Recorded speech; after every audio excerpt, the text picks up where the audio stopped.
Bismillahirrahmanirrahim.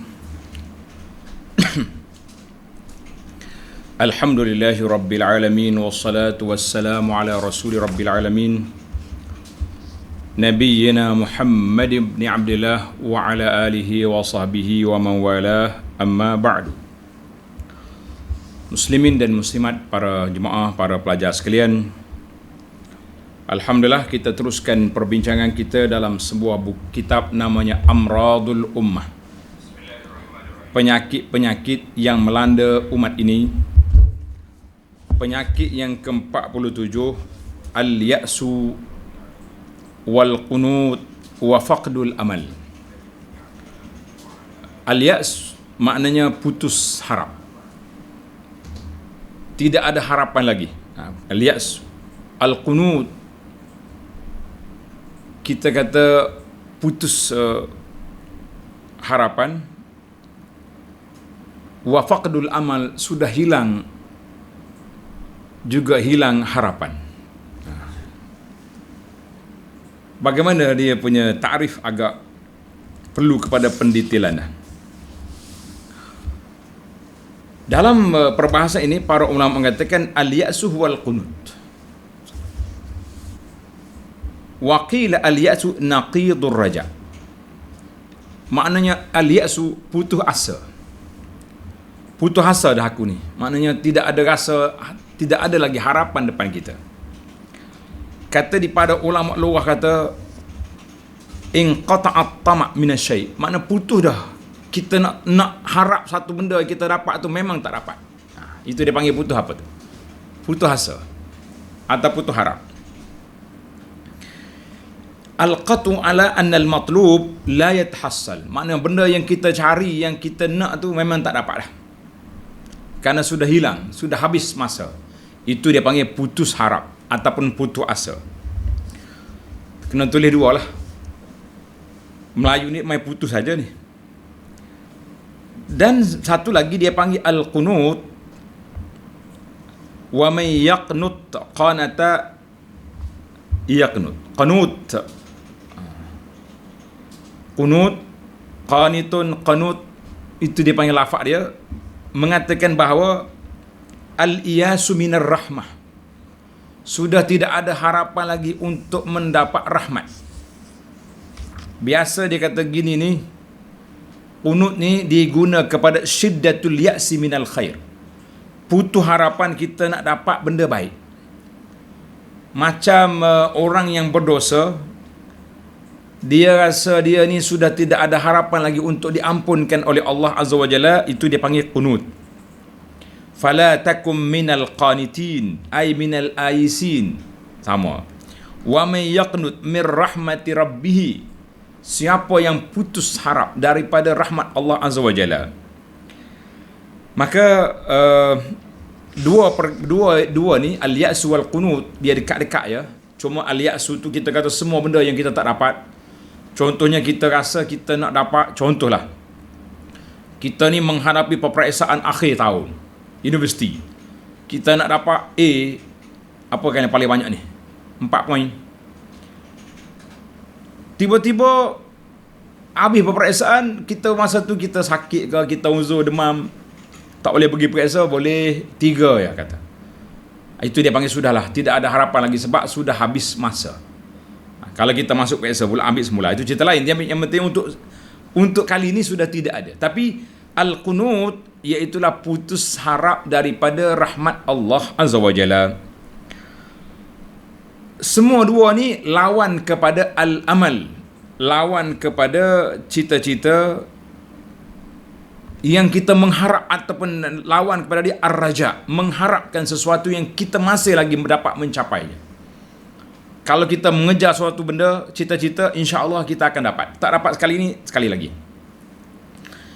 Kalau orang itu berdosa, dia mengharapkan Allah Ta'ala akan beri keampunan kepada dia. Ini dia panggil.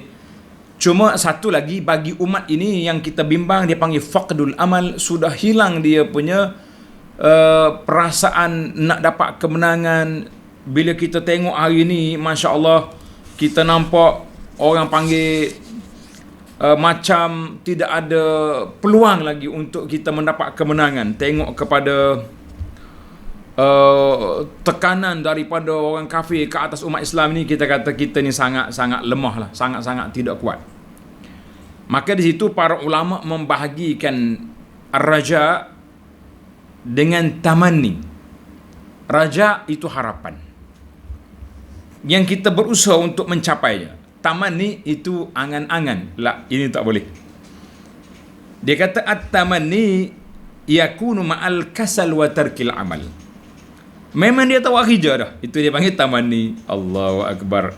Itu dia panggil tamanni. Maka perkataan itu perkataan yang cukup berbahaya. Jadi para jemaah sekalian, kalau kita tengok kepada kedudukan umat ini dengan tekanan-tekanan yang begitu dahsyat yang dibuat oleh pihak kafir, pihak barat dan sebagainya, sehingga kan zaman kita hari ni orang-orang muda-muda yang kuat semangat menggelarkan kepada sebahagian ulama sebagai pengikut mazhab WHO dan sebagainya. Macamlah kita ni belenggu tali kekang, seolah-olah berada di tangan orang kafir. Kita orang Islam ni sudah tidak ada lagi jati diri. Adakah sampai peringkat ini kelemahan kita? Ana baca dalam satu kisah Hulagu Khan, ketika dia nak tawan Bukhara, dia pergi, dia serang, dia kepung, tak boleh masuk. Kemudian dia tulis surat kepada penduduk negeri itu, siapa yang datang untuk bergabung dengan kami, kita akan beri kedudukan yang tinggi. Siapa yang lawan, lawanlah. Tuan-tuan kena ingat, ketika itu sudah ada sifatul wahan, sifat kecut perut di dalam diri sebahagian umat Islam. Maka bila dapat tawar ini, siapa ikut kami, bermakna kami akan kekalkan dia dengan memerintah negeri ini. Maka terbagi dualah masyarakat Islam pada waktu itu. Sebahagiannya nak ikut Hulagu, sebahagian lagi tetap dengan perjuangan jihad. Bila pecah dua, puak-puak Tata kata, kamu yang nak ikut kami, kamu serang kawan kamu tu. Mana dia tunggu je, relax je, bagi senjata, lawan.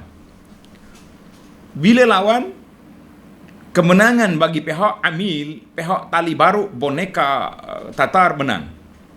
Pejuang Islam kalah. Bila menang, mereka dapat menguasai negeri ni. Sebab dijanji oleh Tatar, rupa-rupanya Tatar kata, kalaulah dengan kawan dia sendiri yang hidup sama dengan mereka, anak-beranak dia pun mereka boleh lawan, apalagi kita Tatar yang mari daripada luar, maka kita rampas semua senjata, kita bunuh mereka. Subhanallah. Itulah dia kata mahzalah. Maknanya hina sangat dah umat Islam sama peringkat gitu. Kata di zaman Tatar pernah satu masa, ini dalam kitab-kitab sejarah menceritakan, puak-puak Tatar ni bila dia pergi, dia jumpa seorang Islam, dia terlupa bawa senjata. Kau tunggu sini, jangan lari, aku nak pergi ambil senjata. Pakcik tu tunggu di situ sehingga kawan tu datang bunuh dia. Patutnya dia larilah. Belum tentu dia dapat kejar kalau kita lari. Ni tunggu sini memang mati punya. Kita kata Masya Allah, Tabarakallah. Baiklah para jemaah sekalian, sejarah itu panjang, kita tak nak, saya pun tak nak ulang balik sejarah apa yang berlaku di awal Islam dulu. Yang pentingnya Nabi kita sallallahu alaihi wasallam telah memberi jaminan bahawa kita akan menang, Islam ini akan sampai kepada selagi sampainya matahari dengan bulan. Para jemaah sekalian, itu di antara yang dibincangkan oleh para ulama Islam. Baik, kita pergi kepada sedikit perbincangan bahayanya penyakit al-ya's wal qunut ataupun hilang jati diri umat Islam ini di dalam sejarah Islam. Baiklah para jemaah sekalian, itu perbezaan. Ada setengah ulama kata tak ada beza, dia kata dua-dua tu putus harap belaka. Putus harap. Kita rasa kecewa, tak ada lagi dah pembela kita, maka kita mengatakan itu satu perkara yang cukup berbahaya. Maka para jemaah sekalian, bagaimana keadaan kita, lemah ke?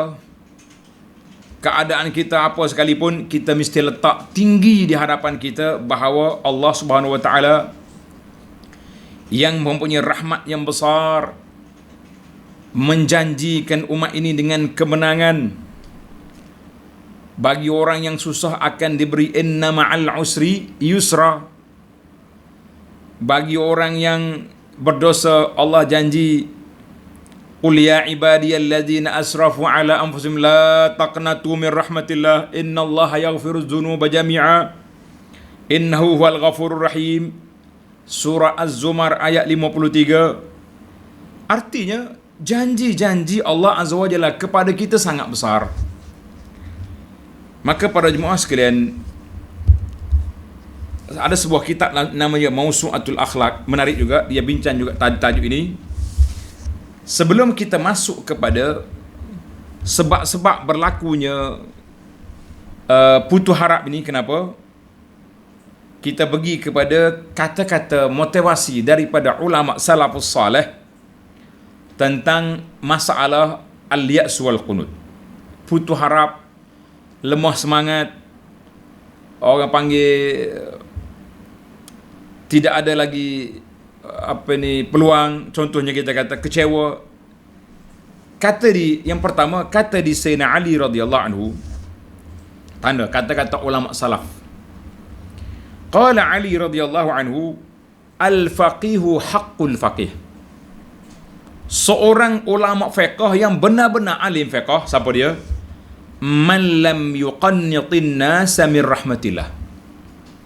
Sesiapa yang tidak memutuskan pengharapan manusia daripada rahmat Allah Ta'ala, itu dia panggil orang alim. Contohnya kita tengok orang ni dah kuat besar dosa dia, banyak maksiat yang dia buat, maka kita jangan kata awak ni tak ada harapan dah, mati bahaya tanah dah mu ni, mati kena halilenta, kena panah ke peti dah mu ni, tak ada harapan. Lah, itu bukan ulama faqih, orang yang memutuskan manusia yang tak baik itu daripada rahmat Allah Ta'ala. Jangan. Ciri yang kedua, al-faqih haqqul faqih walam yurakhis lahum fi ma'asillah.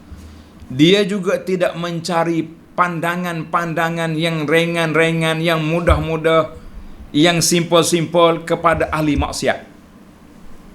Contohnya kita tengok orang ni solat celang-celup, kata orang.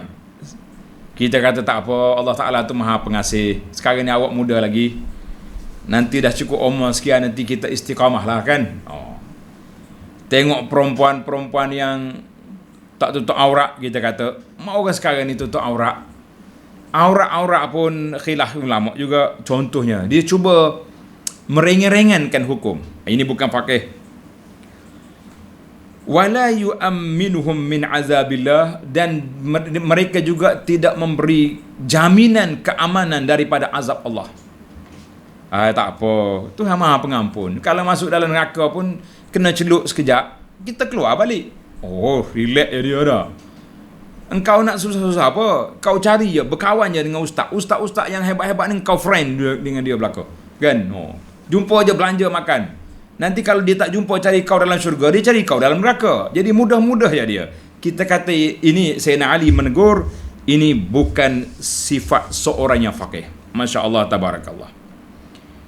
Kata di Al-Imam Ibnu Mas'ud radhiyallahu anhu, dia kata, al-halaku fil itsnain. Binasanya seorang manusia itu dalam dua perkara. Al-qunut, putus harap daripada pengampunan, daripada rahmat Allah Ta'ala. Wal ujub, perasaan bangga diri, rasa tak ada masalah, saya ni ahli syurga dah ni, semua tempat saya pergi, tanya masjid mana saya tak bagi sumbangan. Kalau tak ada kapek, aircon. Kalau tak ada aircon, mikrofon kita bagi. Masya Allah, tabarakallah. Tanya ustaz mana yang saya tak pernah selfie. Ini dua ni kebinasaan. Dia belajar tidak dengan ustaz. Ustaz nak mengajar, dia cabut. Tapi waktu minum air, dia kat depan ustaz. Masya Allah, tabarakallah. Maka ini di antara kebinasaan manusia. Baiklah, panjang lagi. Allahu Akbar. Banyak lagi kata-kata ulama salafus salih tentang masalah ini. Maka para jemaah sekalian, bahayanya sifat putus harap ini. Kenapa, apa bahaya? Yang pertama, tanda bahayanya sifat ini, yang pertama, min sifatil kafir waddal. Sifat yang orang putus harap ini iaitulah sifat orang-orang kafir dan orang-orang yang sesat. Na'udzubillah. Allahu Akbar. Yang kedua, sifat putus asa, putus harap ini bukan daripada sifat orang yang beriman. Orang yang beriman tidak. Apa-apa yang terjadi, mereka sabar dan mereka kembali kepada Allah Azza wa Jalla. Kita ada Allah, Allah SWT akan bagi pertolongan kepada kita, maka itu semangat. Yang ketiga, sifat ini fihi takzibun lillahi wa li rasuli sallallahu alaihi wasallam. Seolah-olah dia mendustakan Allah dengan Rasul. Allah kata wa rahmati wasi'at kulli syai'. Dia kata tak ada rahmat dah aku ni, tak dapat. Tidak ada harapan lagi. Ini bahaya. Ini di antara perkara yang cukup berbahaya kepada kita para jemaah sekalian. Sebab itu Allahu Akbar, kita kena takut daripada benda-benda yang berbahaya ini. Yang keempat, kesan daripada sifat ini su'ul adab ma'allah. Orang ini tidak beradab dengan Allah Azza wa Jalla. Tuhan kata aku bagi rahmat, dia kata tidak ada rahmat. Yang kelima, sifat ini boleh membawa kepada paling kurang sesat, dan dia boleh pergi kepada kebinasaan, dan yang tinggi membawa kepada kekufuran wal'iyazubillah. Yang keenam, dia akan menjadi lemah, al-futur wal kasal, lemah daripada nak melakukan ketaatan dan lupa dia daripada mengingati Allah Azza wa Jalla. Bagi dia, aku ni tak ada apa dah. Kenapa pakcik tak solat tu? Aku ni tak ada apa dah. Semua dosa aku buat belaka. Aku tunggu je apa kata Tuhan pada aku. Mana dia? Relax gitu. Taubat pun tidak. Pergi masjid pun tidak. Jadi begitulah. Itu bahaya. Yang ketujuh, mereka ini akan berani berterusan melakukan dosa dan maksiat sebab dia kata pintu taubat sudah tidak ada bagi dia. Allahu Akbar. Yang ke-8, mereka juga akan terhalang daripada mendapat rahmat dan keampunan Allah Azza wa Jalla sebab memang dia tak letak harapan, sangkaan Allah Ta'ala ampun kepada dia. Yang ke-9, menjadi sebab rusaknya hati manusia. Sebab apa rusak hati? Sebab perbuatan itulah merupakan dosa besar. Yang ke-10, menjadi sebab hilangnya ketenangan jiwa, ketenangan hati. Dia duduk dalam duka cita, dalam orang panggil serabut, stres, tidak akan tenang bila-bila pun. Allahu Akbar. Maka di sinilah para ulama mengatakan ajma'al ulama ala tahrimil ya'si wal qunut. Para ulama sepakat mengatakan haram perbuatan putus harap ataupun tidak mengharapkan rahmat Allah Azza wa Jalla. Itu perbuatan yang tidak baik. Allahu Akbar. Ada ke tidak putus harap yang dibenarkan? Boleh. Kita putus harapan kita daripada makhluk. Contohnya, ma yubahu minal yas. Apakah yang dibenarkan seorang itu putus harap? Katanya kita putus harapan kita, harap kita daripada apa yang ada di si orang tu. Kita duk minta tak dapat. Kita kata tak apalah, aku tak minta dengan dia. Ini putus harap. Kana Umar radhiyallahu anhu yaqulu fi khutbatihi 'ala al-mimbar. Sayyidina Umar dia kata apa? Dalam khutbah Sayyidina Umar ni menarik ni. Dia kata inna tama' faqrun. Orang yang bersifat tamak dalam jiwa dia, maka dia akan hidup dalam kefakiran. Sebab apa? Sebab dia duk kira nak orang. Tengok orang kata meniti air liur. Orang kata mecak. Mecak maknanya nak sangat. Semak kelah kata dia. Mana dia tamak. Mana orang tamak ni fakir. Wa innal ya'sa ghina. Siapa dia putuskan harapan dia kepada orang, jiwa dia akan kaya. Sebab apa? Sebab kita ni bila kita tak berhajat kepada benda orang itu, kita rasa kita kaya lah. Yang jadi masalah hari ni, kita duk berhajat kepada pertolongan orang, berhajat seperti nak dapat dengan orang tu, berhajat kepada nak apa dia ni, macam orang ni juga nak ada kereta, nak, jadi kita akan jadi fakir. Jadi bila kita kata tak payah, rumah aku dah ada, kenderaan aku pun dah ada, isteri aku pun dah ada, anak-anak pun dah ada, rezeki untuk makan minum pun dah ada. Apa sibuk lagi? Aku sibukkan diri aku dengan beribadat, sibukkan dengan menguruskan hal-hal kehidupan rumah tangga, maka kita tak mikir lagi orang. Maka ini dipanggil al-ya'su, putus harap daripada hak manusia itu dipuji. Allahu Akbar. Jadi para jemaah sekalian, kita kena ingat kan, jangan sekali-kali kita putus dengan manusia boleh. Dengan Allah Ta'ala lah, itu dosa besar, sangat berbahaya para jemaah sekalian. Kemudian saya berpindah kepada sebab-sebab manusia menjadi putus harap ataupun hilang dia punya harapan. Yang pertama, tanda ni para pelajar, mudah-mudahan ada motivasi besar kepada kita di sini. Yang pertama, al-jahlu billahi subhanahu wa ta'ala. Orang yang jahil tentang Allah, orang ni je yang putus harap daripada Allah. Yang pertama, dia jahil Allah Ta'ala itu kaunuhu qadiran. Allah Ta'ala maha berkuasa. Kenapa kita lemah? Kita ada Allah. Yang kedua, dia jahil Allah Ta'ala itu mengetahui apakah yang diperlukan oleh seorang hamba. Yang ketiga, dia jahil sifat Allah Ta'ala itu pemurah, bukannya bakhil, kan?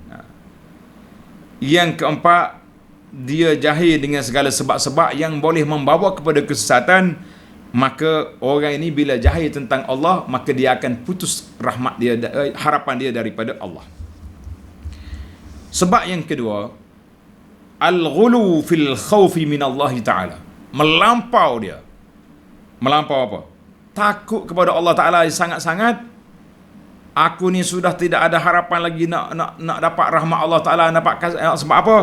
Maka orang ini dikira akan memberi putus harap dan membinasa. Melampau sangat. Dan kita dalam siri yang lepas kita dah bincang, kita ni kena dua-dua serentak, al-khawfu war-raja, kan? Kita kena takut dan kita kena harap. Itu baru stabil. Tapi kalau takut je, harap rahmat Allah Ta'ala, harap ampunan tidak ada, binasa. Ini bahaya. Sebab yang ketiga, musahib al-ya'isin, dia berkawan dengan orang-orang yang memang geng putus harap, tidak meletakkan pengharapan daripada Allah Azza wa Jalla. Maka ketika itu dia sama juga. Kenapa awak di situ tu? Ni geng tak semaya belakang ni, puak-puak jahiliah, puak-puak ahli neraka ni. Kita duduk sini lah senang jumpa gu. Hai, bahasa dia sangat dahsyat. Main jumpa gu ni. Na'udzubillah. Kita tak boleh, kalau tengok orang-orang kecewa macam ni, jangan kawan dengan dia. Kita pergi kawan dengan orang yang tinggi tawakal, tinggi pengharapan. Bila dia dengar kita susah, dia kata insya-Allah Rabbana Karim, Allah Ta'ala Maha Mulia, Allah Ta'ala yang berkuasa, kan. Itulah kita ni, bila kita dengar sahabat-sahabat kita beritahu dia susah, dia sakit, dia dalam keadaan apa saja pun, kita kata Allah yusahil umurakum, Allah Ta'ala permudahkan urusan kita insya-Allah. Rabbana yusahil, Allah Ta'ala permudah. Semua benda bagi Allah Ta'ala yasir, senang, tidak ada yang boleh menghalang rahmat Allah Ta'ala. Mana kita letak bahasa-bahasa motivasi, barulah orang ni akan pulih balik semangat dia. Kalau dah geng kita ni tak ada dah, habislah. Baik.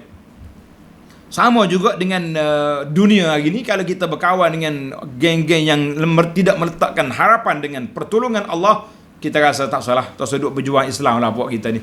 Baik kita ikut apa yang sudah ada atas dunia ni saja. Kalau kita berjuang Islam pun tak menang-menang juga. Dia kira menang pahala tu, dia kira pilihan raya.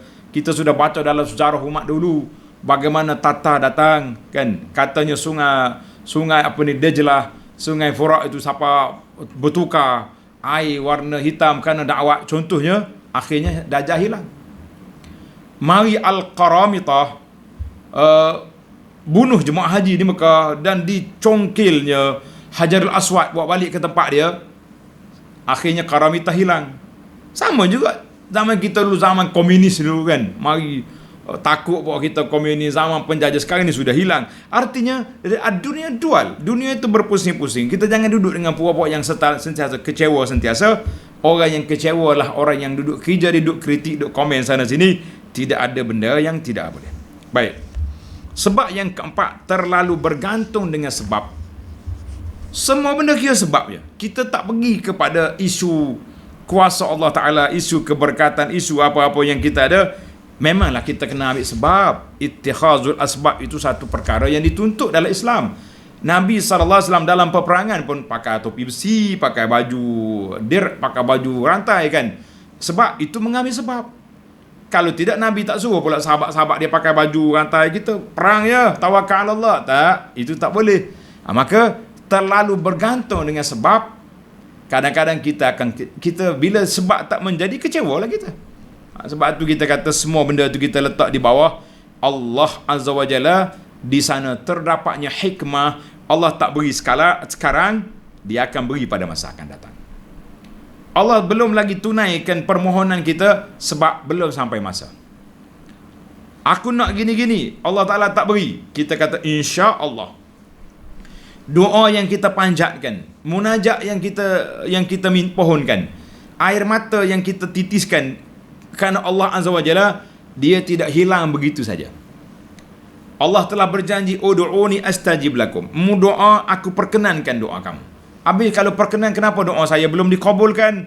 Kita kata siapa tak kata tak kabul? Allah Ta'ala kabul, tapi cara penerimaan Tuhan bagi berbeza-beza. Kata di para ulama, yang pertama, Allah beri apa yang kita minta. Yang kedua, Dia tak beri yang kita minta, tapi Dia tukar benda lain yang lebih baik. Ini kita tak perasan. Yang ketiga, Dia tak beri di dunia, tapi doa kita tu menjadi simpanan pahala di akhirat. Sebab itu dikatakan ad-du'a wal ibadah. Doa itu ibadat. Jangan putus. 3 tahun dah berdoa ni, 4 tahun, teruskan. Selagi boleh angkat tangan, selagi kita boleh kata ya Rabbi, kita berdoa. Jangan letak, jangan putus, jangan cut kita punya harapan Allah Ta'ala dengar doa kita. La. Allahu Akbar. Yang kelima, punca manusia ni jadi kecewa, at-tashaddud fid din. Terlalu keras dalam undang-undang agama. Bahaya ni. Dan tak mau menerima rukhsah. Sampai ada orang ni, kalau dia musafir, dia tak mau kasar. Kasar ni orang jalan unta dulu, kita sekarang jalan dengan kereta, aircon, kapal terbang, apa nak kasar-kasar. La, kita kata orang ni halakal mutanatti'un, binasa. Orang yang kerah-kerah macam ni binasa. Jadi kita ambil yang baik-baik.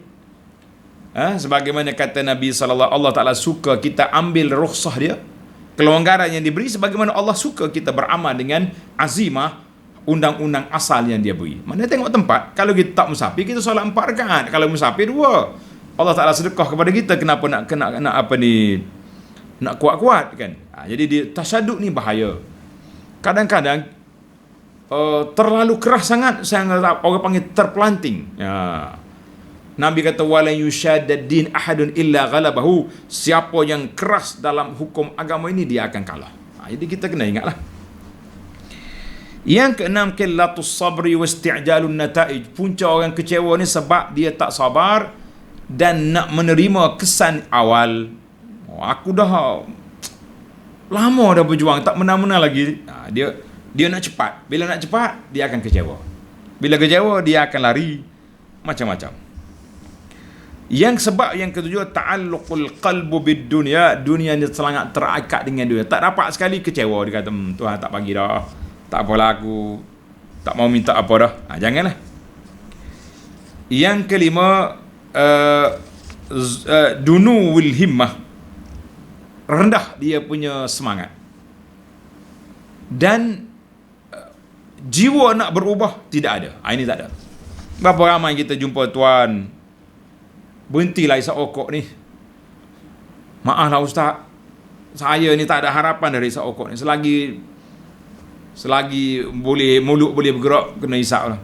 Dia perli pula dengan kita. Allahu Akbar. Saya ni kalau tak isap okok, tak boleh buat kerja. Idea tak ada. Sedap dia. Cuba tak isap okok. Bulan Ramadan sebulan tak isap okok tengah hari, ada je idea. Ini semua ni tala'u bisyaitan, syaitan mari pada dia. Sebab apa? Sebab mereka tak mau berubah, mereka tak mau meninggalkan benda-benda ini, sebab dia sendiri yang meletakkan bahawa tidak ada harapan lagi untuk aku berubah. Macam juga bila ada orang dia tak suka dengan orang, tapi dia tak cuba nak suka. Nah, dia kata hati saya tertutup. Siapa dia kata hati tutup? Mana kau tahu? Cuba kau buka untuk dia. Mesti dapat, insya-Allah taala, kan? Baiklah para jemaah sekalian. Itu dia panggil beberapa sebab manusia ni akan putus harap ataupun kecewa. Tadilah kalau kita tengok kepada sejarah-sejarah Islam ni, Allahu Akbar. Ni zaman kita hari ni, kita tengok apa yang berlaku pada saudara kita di Rohingya. Dibantai, dibunuh, saudara kita di Palestin diganyang oleh Israel, saudara kita di Iraq, di Syam, dan di negara China contohnya. Kan kita tengok macam tidak ada harapan lagi nak pulih kembali. Kita kata jangan. Terdapat banyak hadis-hadis yang menunjukkan bahawa di akhir zaman kita akan pulih semula, kita akan bangun balik, kan? Maka kita letaklah di sini para jemaah sekalian beberapa al-wasail, beberapa cara, tip untuk kita membebaskan diri kita daripada putus harap, kecewa, fras, lemah semangat. Kita kena buat. Allahu Akbar. Yang pertama, tanda. Yang pertama, al-imanu bi asma'illahi wa sifatihi. Hendaklah kita mengimani, mempelajari, menghayati sifat-sifat Allah Ta'ala dan nama-nama Allah. Jangan buat lagu je. Buat lagu je, berdiri, cegak. Wallahu allazi la ilaha illahu, duk dengar lagu. Tapi tak faham apa? Tak ada. Sama juga dengan kita belajar sifat Allah Ta'ala. Duk main wujud qidam baka, akhir sekali kita tak jumpa dengan Allah Ta'ala tu Maha Berkuasa Al-Qahhar. Allah Ta'ala tu Maha Bijaksana Al-Aziz. Jadi kita kena belajar semua, biar kita memahami, barulah kita rasa kita kuat. Sebab kita ni hamba Allah Ta'ala yang kuat. Tak usah kata apa, kan? Yang kedua, kita kena husnuzan billahi, kena tinggi sangkaan baik kita kepada Allah Ta'ala dan mengharapkan rahmat Allah Azza wa Jalla. Hari ni kita rasa dunia sudah tidak ada, bukan untuk kita, kan? Kita kata zaman Tatar dulu sampai begitu dahsyatnya umat Islam ketika itu, tapi pulih balik, menang semula. Mari pula kerajaan Osmaniyah yang memerintah dunia berapa lama? Berapa ratus tahun? Dia panggil Khilafah Osmaniyah. Bila mari penjajah jatuhnya Khilafah Osmaniyah 1924, kita mencari-cari siapa yang akan menjadi kepala dunia hari ini. Kita tengok negara Arab pun macam tu. Tengok negara Ajam macam ni. Tengok negara ASEAN, lagu itulah kita, kan? Nak tengok siapa sekarang ni? Kita kata, kita tengoklah kepada kesatuan umat Islam. InsyaAllah kita masih ada kekuatan. Jangan takut. Sama juga kalau kita berdosa. Kalau kita berdosa, kita kena kembali kepada keampunan Allah Azza wa Jalla. Masya Allah, tabarakallah. Sebab yang ketiga, ta'alluqul qalbillah. Hati kita ni biarlah bergantung dengan Allah dan kita percaya dengan janji Allah Azza wa Jalla. Kita berjanji, Allah Ta'ala sudah janji, inna ma'al usri yusra. Dengan susah tu akan diikuti dengan senang. Kata orang, gelap akan diikuti dengan siang, kan? Hujan diikuti dengan panas. Maknanya dunia itu berputar. Kalau kita lemah hari ni, mungkin tahun depan kita kuat. Mungkin tak cukup generasi kita, generasi anak kita nanti insya-Allah akan kuat. Artinya tak boleh kita sewenang-wenangnya letak di hadapan kita ni perkara-perkara yang kita rasa susah. Allahu Akbar. Yang keempat, an yakuna al-'abdu bainal khaufi war raja. Ini baru betul. Hendaklah seorang hamba itu meletakkan diri dia duduk di antara dua keadaan, takut kepada azab Allah, mengharapkan keampunan Allah. takut kepada kemurkaan Allah, mengharapkan pertolongan Allah Azza wa Jalla. Masih ada. Ana bila baca kisah pejuang-pejuang Islam di zaman kita ini, mereka juga menceritakan bagaimana mereka nampak nusrah, pertolongan daripada Allah Azza wa Jalla kepada mereka. Jelas kita letak di situ. Jangan letak takut saja, kita akan jadi manusia kecewa. Jangan letak rajak saja, dia jadi murjiah, jadi sekular kita, jadi liberal kita. Siapa saya tak solat pun saya baik. Hati baik. Awak ni kenapa tak aurat? Iman di sini. Bukan di kepala. Kita kata sudah macam ni. Tip yang kelima, al-imanu bil qada'i wal qadar. Ini kena besar. Iman, kita yakin dengan ketentuan Allah Azza wa Jalla. Apa yang Allah tetap akan terjadi. Apa yang Allah tak tetap, dia tak akan jadi. Letak situ. Tapi jangan duduk situ je. Kita kena berusaha untuk mencari jalan, melakukan yang terbaik. Kalau setakat tu saja tak boleh.